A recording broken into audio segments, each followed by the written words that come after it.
All right, Braves fans, let's get rolling. I'm George McNair, and this is State of the Braves. Well, guys, with just a few days remaining of spring training, in this episode, we're going to look forward to the 2024 regular season. You know, you get to this part of spring training, and I'm sure the players feel it, the broadcasters feel it. Everybody's just like, let's get this thing rolling. It's exciting. It's one of my favorite times of the year. March Madness is happening. The Masters is on the horizon, and the start of the regular season of baseball all happens at this time. So I love this time of the sports calendar. But in this episode, guys, I'm going to give you my predictions of how many games the Braves are likely to win. I'll talk about just how they'll finish in the NL East. And I'm going to give you my full league-wide playoff predictions, including, of course, who I think will win the World Series.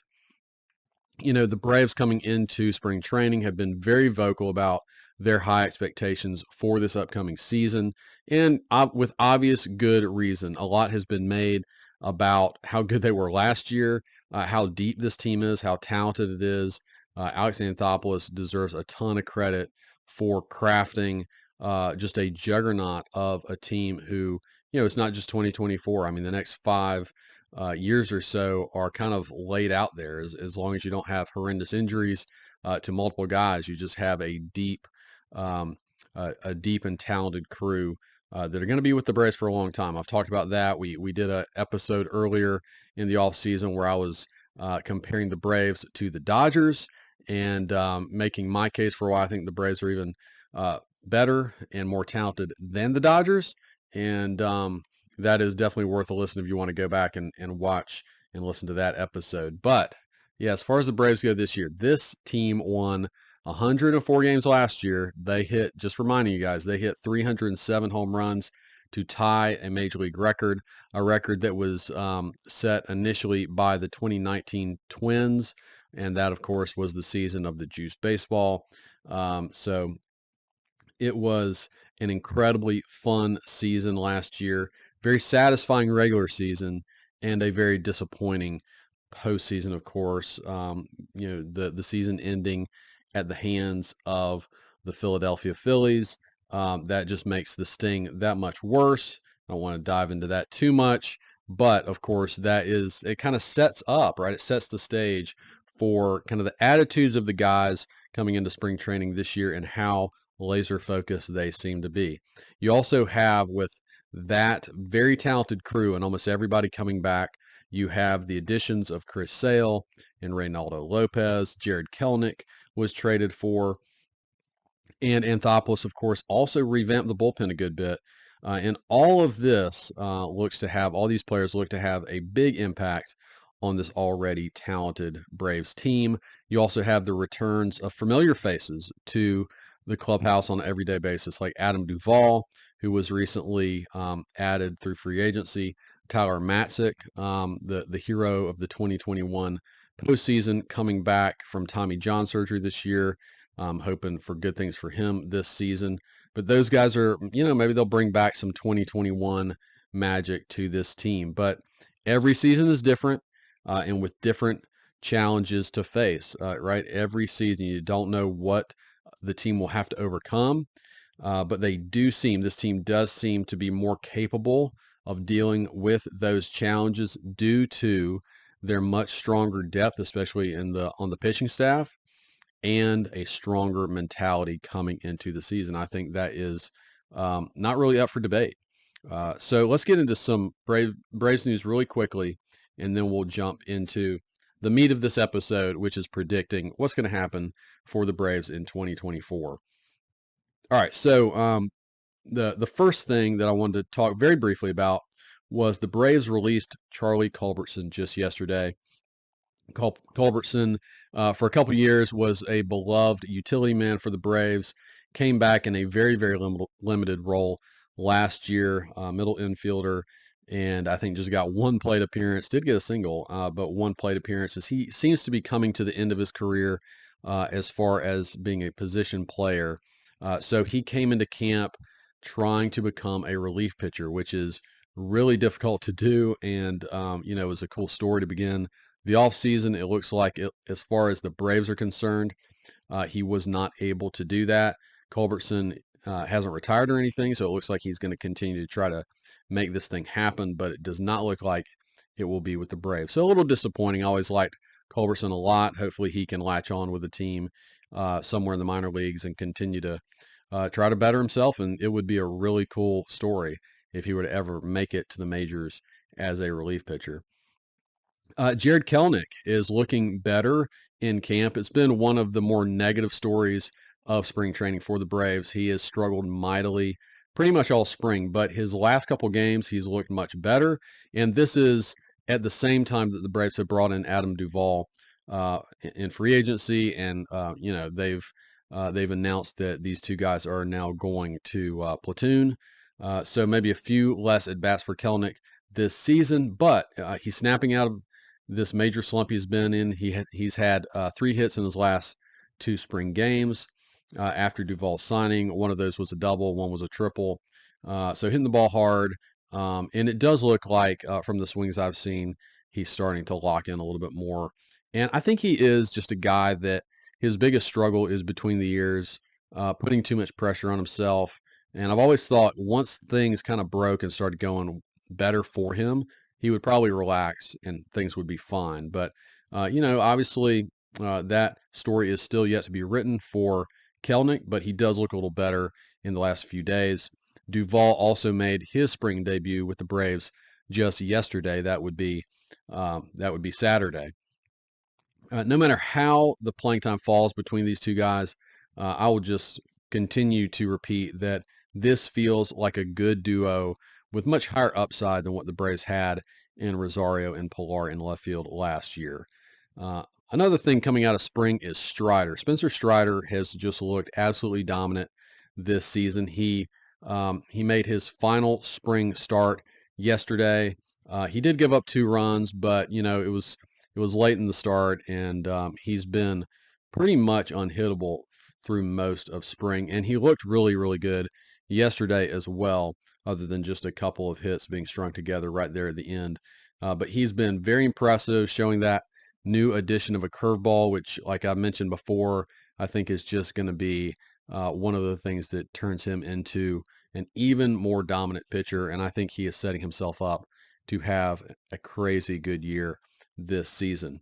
The last thing I'll mention in terms of spring news, Reynaldo Lopez has won the 5th starter spot, basically taking it from Bryce Elder. The Braves sent Elder to the minor leagues just about a week ago. And I was wrong on this one in one sense. I've mentioned that I thought the Braves might go with a 6-man rotation to start the year. I saw a couple comments, and you were right if you made the case that the Braves have never gone with a 6-man rotation. They don't seem to do that, and they didn't do that. And I was trying to read into what their thoughts were on this.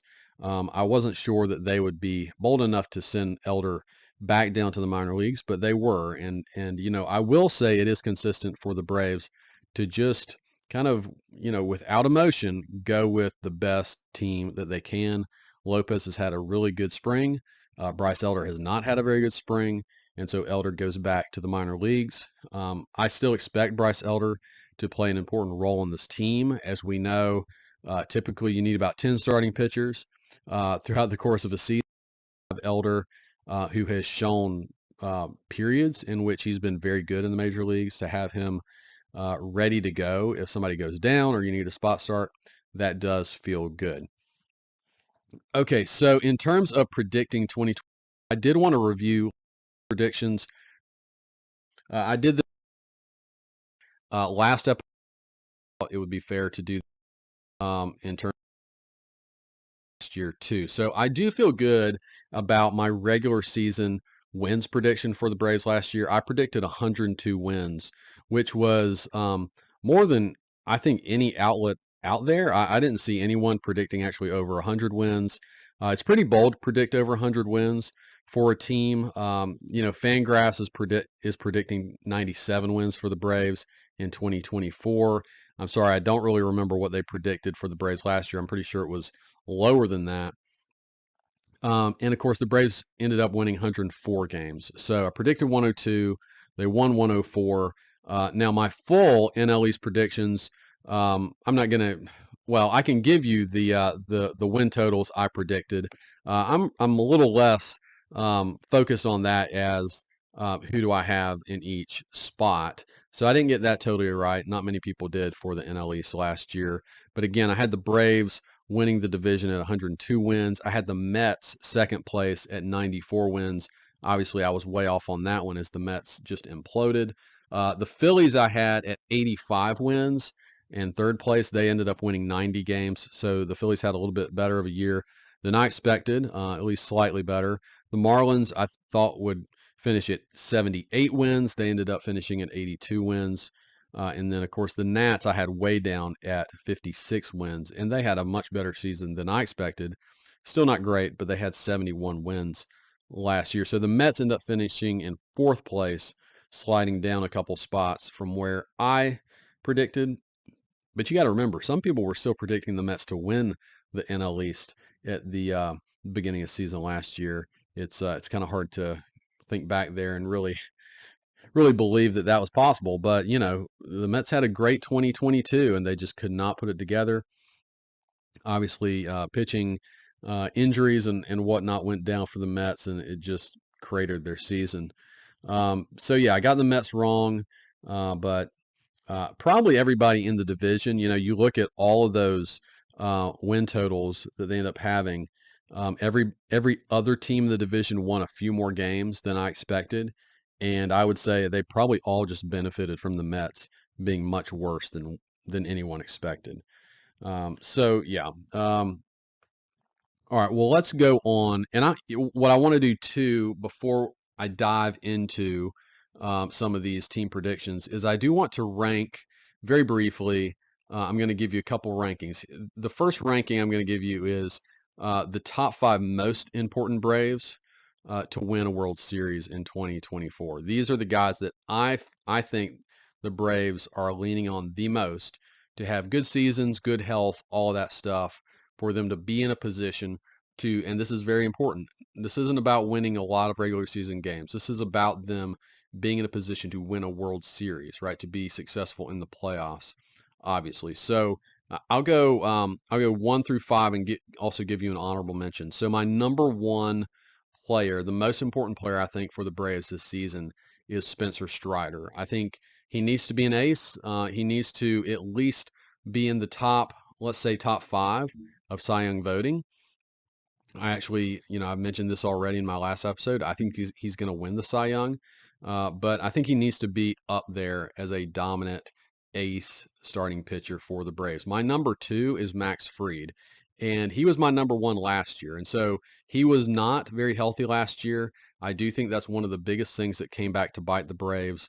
Even though he was able to make his postseason start, he wasn't fully there, and you know, his injury didn't throw them off in terms of wins in the regular season. Again, they won 104 with him only making, I think he made 14 regular season starts last year.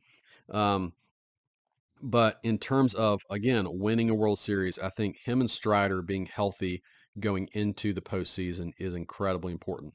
My number 3 is Ronald Acuna Jr. Now, if we're ranking best player, we rank Ronald number 1, of course.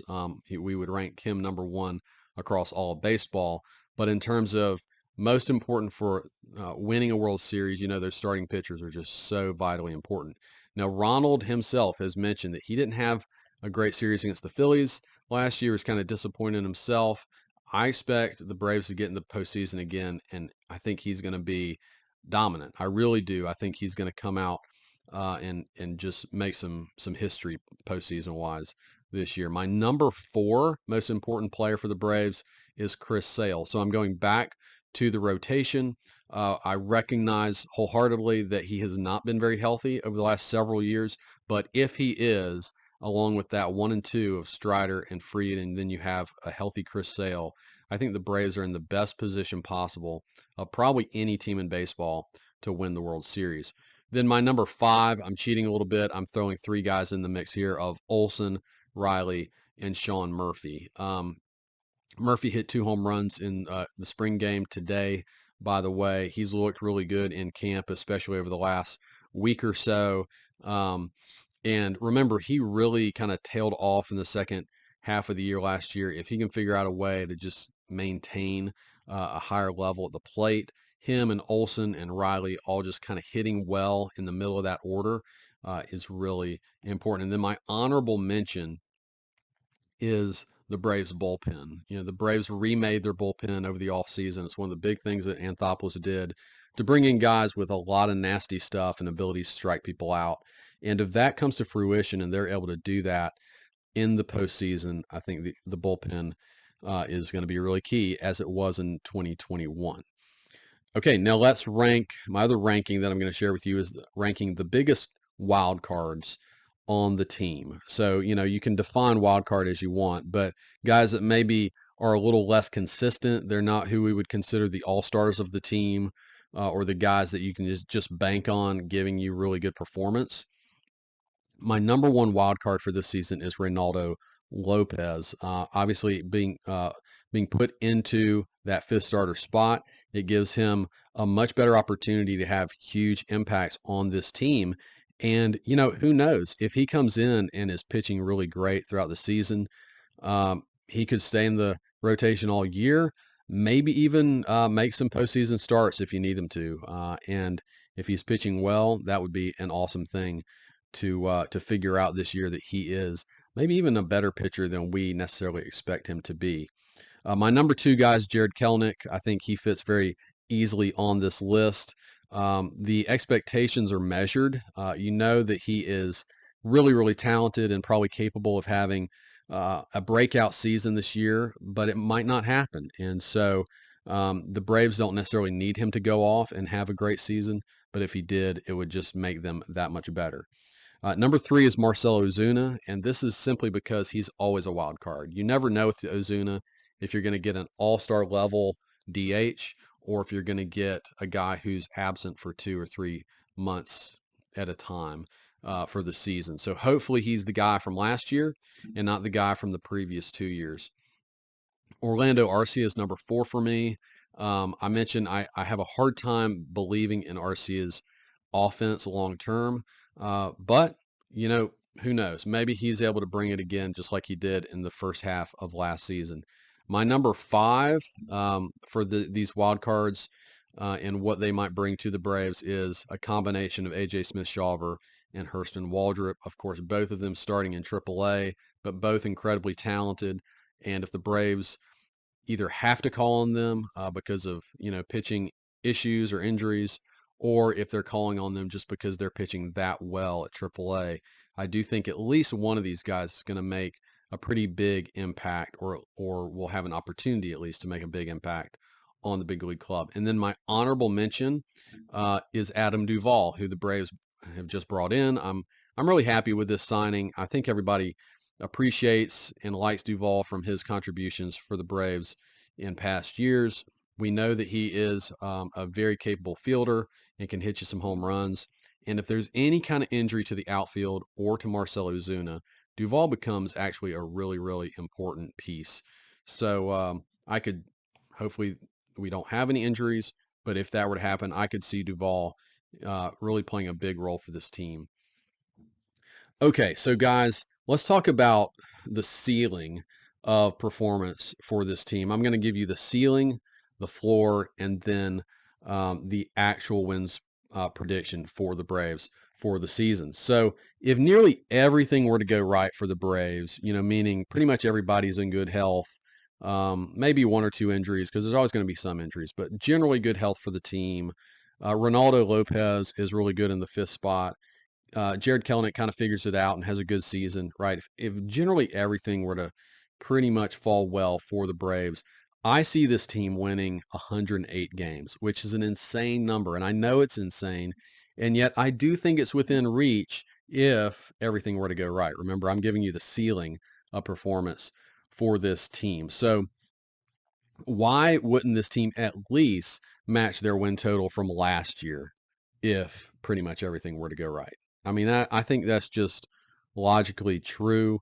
On paper, they are clearly better than last year. They have a better left field situation. They have a much better starting pitching rotation depth situation, and they have a lot better stuff in the bullpen. So it makes sense that this team is built better for the postseason, but also I think for the regular season. I I honestly want to project even higher, but it just feels absurd to project beyond 108 wins. That wouldn't set a record, but it would be one of the best teams of the last, several decades. Now, the floor for this team, I think what makes the Braves team so great is they have a very high floor. A lot would have to go wrong for the Braves to not make the playoffs. In fact, in Fangraphs and Zips has said this in their projections. It's almost impossible. I think they're giving the Braves like a 99 point something percent chance to make the playoffs here at the beginning of the season, which is insane. So they have a very high floor. But even if you have several key injuries, couple pitchers go down, a couple of their all-star position players go down, I don't see it being possible really that the Braves miss the playoffs. I think it is possible that the Phillies could overtake them. So I'm saying 90 wins is their floor, 90 and 62. Remember, the Phillies won 90 games last year, so the Phillies would still have to be better than they were last year to overtake the Braves in this scenario. It's hard to imagine this happening. And again, I think it would take like 2 to 3 starters going down for this possibility to even open up. But even with that, I still think they would get into the playoffs as a wild card. And a lot of teams, we wouldn't at least have to deal with the annoying 5 days off if that were to happen, if the Braves had to squeak in as a wild card team. Now, my actual prediction for the Braves for 2024, like every year, there will be some health and performance issues. I mean, that's true of every team, right? So they're going to have to overcome some of that. But I'm still banking on better health for Fried and Sale than what's been in the previous couple years. And even if the offense isn't quite as historic as it was last year, it's still so darn good. So, look, 104 wins again. That's what I'm predicting. I think they'll just back it up with another 104 win season. It feels kind of crazy to project that number, but to me, it also feels realistic at the same time. Again, better depth in the pitching staff. You've got Elder and Inoa and eventually Ian Anderson down at AAA, along with the fill-in guys like Vines and Winans. And you got the really high-end prospects of Smith-Shawver and Waldrop. So you feel pretty good on the pitching staff. Again, the better bullpen and better bullpen depth. Guys like Ray Kerr and Daysbel Hernandez and Ken Giles are all kind of waiting in AAA to start the year. And then the Duvall signing is, to me, a low-key, really great signing for outfield and DH depth. So I think that they're just raring to go and good to go for the season. Okay, so let me go ahead and predict the division winners in each league, and I will start with the NL East and then kind of work through the rest of the league. Okay, so for the NL East, I'm not going to shock you guys with this, but I have the Braves winning the East. And if I have them winning 104 games, of course they're winning the NL East. I do have the Phillies at number 2. I could see them still winning about 90 games. I would think they might be down a little bit from that. Here's my issue with the Phillies. I think they are leaning really heavily on their top two pitchers, and I think if either of them were to go down, it could really crater their season. And that, of course, is Nola and Wheeler. Of course, you can't predict that sort of thing, but I just think they're really, and the numbers back this up. They have 2 of the best pitchers in the National League, but man, if especially Wheeler were to go down, that would really spiral the Phillies. And I see that doesn't happen with the Braves, even if they were to lose one of their better pitchers. So, that's why I don't really predict 90 wins, but I do still have them finishing second, of course, in the NL East. I think the Braves, Dodgers, and Phillies probably are the class of the National League generally. I have the Marlins finishing third, the Mets finishing fourth, and the Nats there on the back end. I could see the Mets bouncing back, the lower expectations, pressure's a little off of them. I could see them sliding back into the 3 spot. But the Marlins have improved themselves generally over the last few seasons. National League Central, I have the Cubs winning this one. The Cubs are just generally a solid team, kind of across the board. They don't excite you in a lot of ways, but maybe solid is all it takes in the National League Central, which is one of the worst divisions in baseball. I have the Reds, a young team that I kind of like, at number 2. The Cardinals at 3. The Pirates at 4 and the Brewers at 5. A lot of outlets like the Cardinals to win this division or to be second. And I think on paper, the Cardinals are more talented, but we saw what happened with them last year. I just think there's some not great mojo in that clubhouse or whatever it is. So I'm not a big believer in the Cardinals. Okay, in the NL West, I have the Dodgers, of course, winning that with the D-backs coming in second. D-backs, of course, had a great postseason run. I am a believer in them as a up-and-coming young team. I've got the Giants finishing third. Of course, they just brought in Blake Snell, which I think makes their pitching staff really, really good. I'm not a huge believer in their offense, but I do think they'll be, in the mix for the wild card. Then I have the Padres and the Rockies finishing out the NL West. The AL East, I really like the Orioles. I think, that's another up-and-coming young team. They proved themselves last year. I think they back it up this year. With the Blue Jays second, Rays third, Yankees fourth, which might surprise you guys, and the Red Sox 5. Now, the Yankees actually, from projection standpoint, are probably like a top 5 to top 7 team. A lot of people would have them winning the AL East.